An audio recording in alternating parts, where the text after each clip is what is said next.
大家好，我係黃尚瑜，江小瑜。咁啊，歡迎大家嚟到富甲無限呢個頻道啦。咁呢一集呢，就係玄奇術2。咁啊，講2026年歲次丙午嗰個嘅立春八字嗰個嘅結構同埋特性啊。咁對當中有啲咩玄機呢？咁會喺今集嘅節目呢，就同大家分享下嘅。咁啊，歡迎大家 subscribe 我嘅頻道啦，係啦，點讚啦、留言同埋分享出去。咁啊，希望大家多多支持啊嚇，多多支持富甲無限呢個頻道。咁啊，立春個八字喺呢度，2026年嘅丙午年嘅立春八字係啦。咁啊，見到啦，令和8年啦。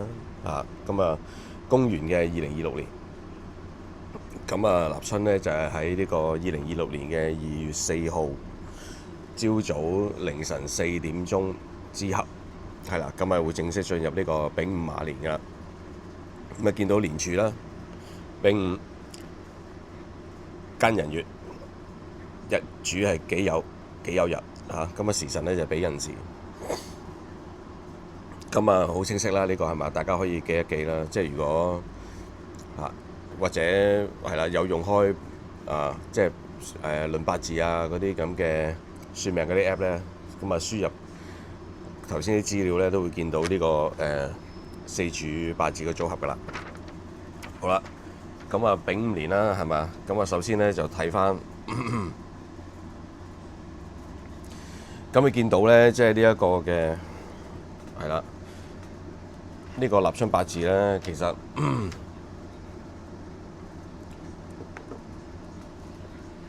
己土日主嘛，係咪啊？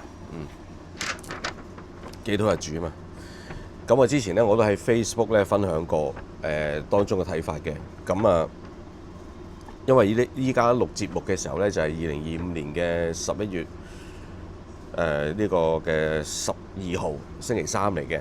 咁我之前喺 Facebook 咧寫過咧呢個丙午年立春八字嗰個嘅睇法㗎啦。咁啊錄翻段片啦，即係喺呢一個談面術2咧，就同大家再講多次咁樣係啦。咁呢個八字咧，其實見到咧係啦，己土日主啦。咁啊就係喺呢一個嘅丙午年啊嘛。咁啊見到嘅其實咧，即係己土本身咧。係啦，就中意見到太陽，即係所以咧能夠咧即係幫到身，因為點解咧？因為喺呢個寅月啊嘛，係啦，咁啊幾好嘅睇落去，係咪啊？即係個午，即係個丙午咧就自坐陽印啦，咁啊印星咧好夠，因為咧火啊生土啊嘛，係嘛？咁啊所以咧嗰個嘅即係印星咧係啦非常之強。咁啊，又有個寅月啊嘛，咁啊見到咧係個官啦，咁啊正官當令啦，咁啊官印相生，咁啊睇落去咧幾好呢個格局係嘛？咁啊庚寅個庚咧庚金啊通到個日主嗰個地支咧個酉，咁啊都見到個傷官咧都唔弱係嘛？即係土啊生金啊嘛，所以咧食傷。咁啊就咁呢個八字如果咁睇咧，其實睇落去咧就似乎咧都唔差嘅，官印相生係嘛？咁啊，即係地位名聲啊，都能夠咧即係獲得提升啊嚇。咁啊自然咧都容易咧嚇揾到錢咁樣樣啦。咁但係咧留意啦，呢個八字咧就冇水嘅。咁呢個咧就係一個最大嘅敗筆嘅地方。咁啊，亦都係咧透視咗呢個八字咧不平凡嘅玄機啊喺當中係啦。咁呢個咧就點解咧？因為咧己土日元啦，你見到己土日元咧，其實土克水啊嘛。咁水嘅就係佢嘅財啦。咁你見到呢個八字本身原局咧就冇財星，咁啊即係五行欠水嚇。咁啊五行欠水咧，咁嘅錢喺邊度嚟咧？咁唔怕係嘛？金生水啊嘛。咁有兩個金喺度係嘛？咁啊金生水，土啊生金，金啊生水係嘛？咁啊即係咧。自然咧冇問題啦，財運係嘛，即係求財順遂啦係嘛。咁啊，但係咧留意喎，點解會話係呢個八字冇咗水係嗰個敗筆咧？而金生唔到水咧，個原因就係因為呢個丙火啊，係啦，你見到有兩個丙火喺度啊嘛，原局即係四條柱裏邊係嘛，天干已經見到兩個丙火，咁啊就制住呢個金。咁呢個食傷受制咧，點樣能夠生財咧？呢個咧就好考大家智慧啦，係嘛？咁啊，基本上咧就好難啊，因為個火咁猛咧。咁啊，雖然個庚金都有力啦，即係個金都有力，但係呢個火咧實在太猛啦。你見到咧天干都兩個丙係嘛，丙火。咁啊地支咧仲要咧印藏夾丙木係啦嘛。咁啊見到咧就個地支藏干咧夾丙木咧夾埋咧有5個丙火喺度係啦。呢度兩個，呢度有兩個係嘛。咁啊仲有個5係嘛。咁啊咁強嘅丙火，咁點搞咧？咁係咪？咁所以咧就係呢個印星咧嚇克食傷嘛，印克食傷。咁啊印星咁強嘅時候咧，就好自然咧就會令到嗰個金咧受傷受制，咁咧就生唔到水。咁本身己土咧嚇，即係亦都係一啲瓷器嘅土，係啊，瓷器嘅土。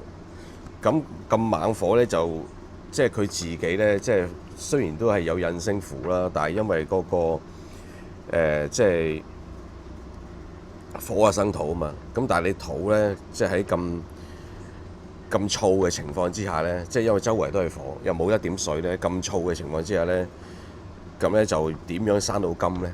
係嘛？即係你本身食傷，即係嗰個發揮嗰個能力咧，其實都已經係好弱。咁啊變咗咧就係食傷受制係嘛？咁啊印星太強啊，克制食傷，咁啊個日主咧就變咗咧就係冇乜自主能力啊，做唔到嘢，咁啊不由自主啊變咗呢一樣嘢係啦。咁呢個八字咧其實咧即係睇透視翻咧，即係出年2026年個丙午年咧，其實都唔係冇嘢嘅，即係迎合呢一個嘅所謂赤馬紅羊，即係丙午丁未嗰個嚟臨。咁啊，今年咧，即係頭先講啦，今年依家即係錄緊呢一集嘅時候咧，就仲係乙巳年啊嘛。咁乙巳年喺呢個下元九運，即係啱啱開始冇耐，咁啊其實開始咧就入呢個火局啦。咁啊乙巳係嘛，咁啊個巳火開始入個火局。咁出年咧丙午咧，天干地支全部都係火咧，咁啊原典型咧就係一個大火局嚟嘅，即係開波赤馬紅羊係咪開波？咁啊點睇咧？即係你睇翻，即係如果喺呢個印星代表啲咩咧？大家可以意會一下，係嘛？即係咩叫印星啊？即係你嘅長輩係嘛？你父母啊係嘛？即係總言之啊一路即係撐住你或者係管住你嗰啲啊，咁啊叫印星。咁印星太強啦，克食傷，即係你自己一啲嘅意志咧，即係食傷都代表意志嘅一種啦，係嘛？即係你出嘅嘢，你諗嘅嘢，一啲 idea 啊、意志啊、想法啊，咁啊受制啦，因為管住你啊嘛，咁啊變咗咧，其實咧喺呢一個嘅丙午年裏邊嗰個嘅日特色咧，就第一求財就唔容易，因為本身原局冇水，比較大鑊啲呢件事啊，咁啊靠食傷生財又唔係咁容易做到，係因為咧。個食傷受火去克制啊嘛，印克食傷，咁所以咧就呢件事會令到咧即係出年咧個丙午年咧就會幾麻煩啊，求財係啦。咁我就形容咧經濟都有暗湧，因為金咧即係其實即係喺乙巳年嗰個八字咧就欠金嘅。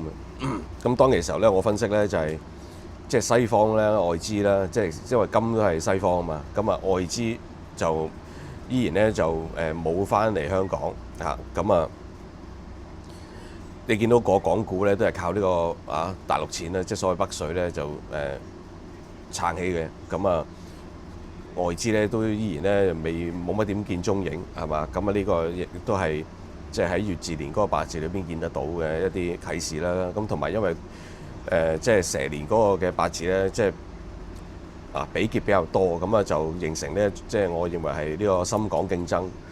咁你見到 APEC 咧係嘛，出年即係呢個丙午年嘅時候係落戶深圳開波，咁啊港股咧即係香港呢邊咧港府咧反而咧即係冇人去爭取去舉辦呢個，亦都係咧即係深港裏邊個競爭咧令到香港咧係比較蝕張啲嚇。咁啊當其時候係咁樣分析啦。咁啊輪到出年啦，咁因為個五行欠水啊嘛，即係蛇年就冇金啊，咁馬年就冇水啊，咁啊食傷身材又困難，咁啊思想又被制係嘛，咁啊意志又受呢一個咧困鎖嚇，咁啊反映啲咩咧？大家唔好忘記，即係61甲子啦。之前60年前嗰個嘅赤馬紅羊咧，就係大陸發生呢個文化大革命，係嘛？咁呢個咧就絕對咧係毫無個人自由意志嘅一個政治鬥爭啦，係嘛？咁啊就鬥到你嘅老豆老母啦嚇，你嘅身邊可以鬥到嘅人啊，咁啊只能夠咧係忠於毛主席咁樣係嘛？咁呢啲好明顯就係食傷受制韌性太強嘅一個即係例子，我可以話形容係一個例子。咁啊出年60年又嚟一次赤馬紅羊，又係咁喎。咁呢個八字似乎係咪有啲透視嚟緊俾5年會有啲咩事發生呢？咁啊大家又可以思考下。咁我自己認為呢，就係個金價，因為頭先都講啦，即係舊年因為個八字欠金呢，即係啲人呢可能搶金啊嚇，咁啊金價呢就升咗上去歷史高位，仲未見頂添，似乎咁啊。但係出年因為個金喺個火咁猛之下呢，就應該會回翻啲嘅啦金價。咁可能高位徘徊啦，我又覺得唔會話跌好多嘅，即係去翻你話即係好低嗰啲金價嗰啲咁嘅時代，我覺得就未必但係可能你話再去衝頂呢，就應該未必得啦。個金係啦，出年我自己睇法係咁。咁啊，股市就點呢？我又覺得即係福係禍所倚啦咁，因為咧股票都係水嚟嘅，我自己認為，因為流動得比較即係交投可以好活躍噶嘛，股市即係容易買賣。咁呢個亦都係我覺得係一個水嘅五行嘅一個預表嚟嘅，其實咁我自己認為喺嗰個坊間水咁缺嘅時候，個八字原局又冇水嘅時候，咁會唔會即係股市係啲人會係比較中意喺裏邊留戀嘅一個市場呢？咁好可能係咁，所以我睇個港股呢，即係或者股市呢，就未必咁差，咁但係都有危機嘅，係啦，因為個火咁猛又冇水嘅時候呢，其實亦都可能即係會影響到個股市呢，係會比較上係有啲大嘅調整。咁但係當然會大升先有大調整嘅，係嘛？即係你如果個市冇點升嘅時候，其實大調整都好難講。咁反正港股就算攞港股嚟睇呢，就比較上都係唔算高嘅水平啦，2萬幾點係啦。即係依家呢一刻就大概挨近2萬7係啦。咁但係我唔覺得好高咯咁變咗。反而我自己睇，即係喺冇水之下，大家會唔會係啦競逐爭水呢？咁反而會令到股市得重呢？咁我覺得呢個可以思考一下。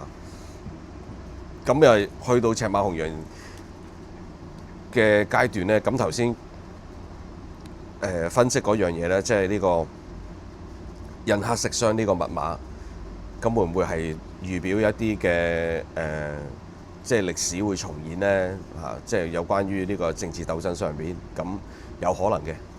我自己認為係有可能嘅。咁但係因為呢個話題呢，就可以好闊啦，即係赤馬紅羊咁之前我都講過一集，就係我認為嗰個赤馬紅羊裏邊兩岸係冇戰爭嘅，係啦。咁即係冇所謂武統，係啦，清楚啲講係冇所謂武統。咁但係如果咁嘅情況之下，咁大陸會發生咩事呢？咁呢個就好考大家智慧啦。咁我係啦，就俾咗少少 hints 大家去估啦，咁樣咁我自己認為即係喺左傾之下呢，即係咩嘅政治運動都可能有機會發生咁會唔會係咁呢？咁呢個就拭目以待啦。我自己能夠咁講係啦，咁樣樣咁其實就唔難睇嘅呢個八字，即係2026年個立春八字。咁但係亦都即係坊間好多唔同嘅即係高人啦，係嘛師傅啦，咁樣都會覺得咪就係官印相生咯。呢個格局咁靚啦，係嘛？即係經濟好啦咁。表面上我唔反對嘅係啦。但係我自己個人見解就裏邊嘅玄機就大家需要參透下啦，係啦，因為其實個敗筆就係因為個八字原局冇水，出年嗰個丙午年立春係啦，咁啊食傷又收唔到財啊，難啲，因為個金受制，咁所以呢樣嘢可堪玩味啦嚇，即係咁有啲人未必會同意，我唔覺得冇乜所謂呢樣嘢，因為玄學就唔係科學，即係唔會話即係好似科學咁樣揼揼冚咁樣啲嘢一定係完全準晒，1+1就只能夠等於2嘅啫。即係我自己覺得玄學就唔係咁嘅，咁有好多可能性同埋有好多人啊事嘅變化咧，會令到嗰個情況會有啲唔同嘅危或者機啦，係啦咁樣樣。咁所以呢個大家可以思考一下，好嘛？咁啊，多謝大家收睇今集嘅玄奇術異，咁啊係啦，用少少時間分享呢個丙午年嘅立春八字啦，咁希望大家多多支持富甲無限呢個頻道啊，記得撳翻個小鈴鐺，訂閱呢個頻道 ，share 出去同埋留言，好嘛？我哋下次再見，拜拜。